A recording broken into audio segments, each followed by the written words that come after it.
નમસ્કાર દર્શક મિત્રો, હું જપન શાહ કાનમ એક્સપ્રેસ ન્યૂઝમાં આપનું સ્વાગત છે। જોઈએ આજના મુખ્ય અને મહત્વના સમાચાર।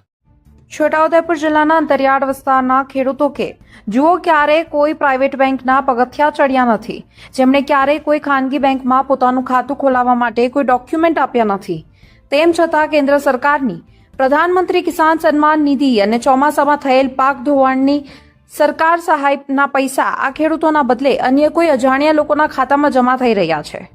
ખેડૂતોના હકના પૈસા ક્યાં ગાયબ થઈ રહ્યા છે? કઈ રીતે ખેડૂતોને જાણ બહાર પ્રાઇવેટ બેંકમાં અજાણ્યા ખાતાઓમાં પૈસા પહોંચી ગયા હોય તેની યોગ્ય તપાસ થાય અને વહેલી તકે ખેડૂતોને હકના પૈસા તેમના ખાતામાં આવી જાય તેવી માંગ ખેડૂતો કરી રહ્યા છે। છોટાઉદેપુર જિલ્લાના બોડેલી તાલુકામાંથી અત્યારે ડિજિટલ ફ્રોડ થયાનો એક ચોંકાવનારો ખુલાસો સામે આવ્યો છે। બોડેલીના નાના અમાદરા, ભીલવાણિયા અને બડાલિયા ગામના સ્થાનિક ખેડૂતો સરકારી કચેરીઓ અને બેંકના ધક્કા ખાવા મજબૂર બન્યા છે। આ ખેડૂતોનો આક્ષેપ છે કે પ્રધાનમંત્રી કિસાન સન્માન નિધિ યોજના હપ્તાની રકમ અને પાક ધોવાણના વળતરના પૈસા તેમના મૂળ ખાતામાં આવવાને બદલે કોઈ અજાણ્યા પ્રાઇવેટ બેંકના અજાણી વ્યક્તિના ખાતામાં જમા થઈ રહ્યા છે। નવાઈની વાત એ છે કે આ ખેડૂતો ક્યારેય આવી કોઈ પ્રાઇવેટ કે પેમેન્ટ બેંકનું નામ પણ સાંભળ્યું નથી। હવે સવાલ એ થાય છે કે નાના અમાદરા, ભીલવાણિયા અને બડાલિયા ગામના ખેડૂતોની મંજૂરી વગર આ પ્રાઇવેટ બેંકના ખાતામાં પૈસા પહોંચ્યા કેવી રીતે? સરકારી યોજનાઓમાં આધાર કાર્ડ ફરજિયાત હોવાથી ડિજિટલ સેવાનો દુરુપયોગ થયો છે। અગાઉ કોઈ સરકારી સબસિડી, રાશન કે અન્ય ફોર્મ ભરવા માટે ખેડૂતોએ આપેલા આધાર કાર્ડ અને અંગૂઠાના નિશાનનો દુરુપયોગ કરીને કેટલીક બહારની એજન્સીઓ કે વચેટિયાઓએ પ્રાઇવેટ બેંકના ડિજિટલ ખાતા ખોલી અન્ય ખેડૂતોના આધાર કાર્ડ નંબર અને મોબાઈલ નંબર નાખ્યા હોવાનો આક્ષેપ છે। સરકાર જ્યારે આધાર બેઝડ પેમેન્ટ દ્વારા ડાયરેક્ટ બેનિફિટ ટ્રાન્સફર કરે છે ત્યારે પૈસા આપોઆપ છેલ્લા લિંક થયેલા ખાતામાં ટ્રાન્સફર થઈ જાય છે, જેની ગરીબ ખેડૂતોને ભનક પણ હોતી નથી। બોડેલી તાલુકાના અંતરિયાળ ગામોમાં ભોળા ખેડૂતો સાથે ડિજિટલ ઇન્ડિયાના નામે આ બહુ મોટું કૌભાંડ આચરવામાં આવ્યું હોય તેમ જણાય છે। ખેડૂતોના દસ્તાવેજોનો દુરુપયોગ કરીને પ્રાઇવેટ ખાતામાં આધાર કાર્ડ નંબર અને મોબાઈલ નંબર નાખનારા કોણ છે તે એક મોટો તપાસનો વિષય બન્યો છે। ખેડૂતો હવે આ મામલે ઉચ્ચ સ્તરીય તપાસની માંગ કરી રહ્યા છે। બોડેલી તાલુકામાં આ એક બહુ મોટું બેન્કિંગ કૌભાંડ સાબિત થઈ શકે તેવી ચર્ચા પણ ખેડૂતો અમલમાં થઈ રહ્યા છે અને જણાવી રહ્યા છે। હવે જોવાનું એ રહેશે કે વહીવટીતંત્ર અને અન્નદાતાઓની વહારે ક્યારે આવે છે। ખેડૂતોની માંગ છે કે પીએમ કિસાન સન્માન નિધિ યોજના અને પાક ધોવાણની રકમ જે ખોટા ખાતાઓમાં ગઈ છે તેની નિષ્પક્ષ અને પ્રામાણિક તપાસ કરી સાચા ખેડૂતોના ખાતામાં પૈસા ટ્રાન્સફર કરવામાં આવે।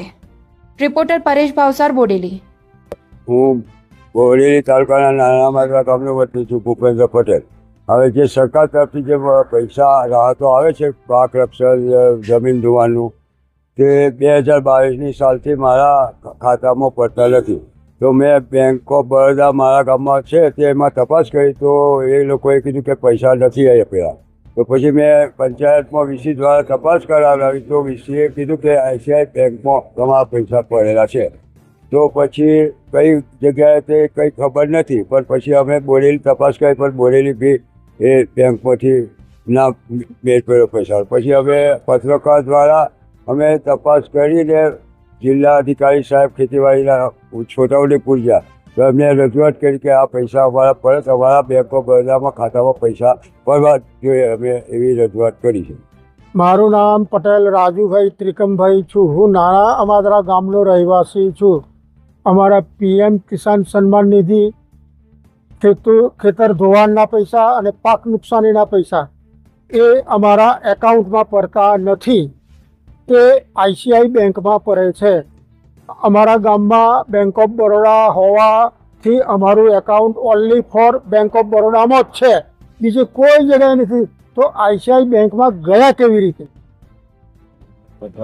એ જવાનું કારણ શું એ સાહેબ જે કોઈ જાણો, એટલે મેં એકલો ખેડૂત એવું નથી, અસંખ્ય ખેડૂતોના પૈસા આઈસીઆઈ બેંકમાં જાય છે અને એ એમના એકાઉન્ટમાં વ્યાજ સહિત પરત મળવા જોઈએ। તમારા કેટલા પૈસા? મારા 90,000 લાખ રૂપિયા, 90,000 થી લાખ રૂપિયા।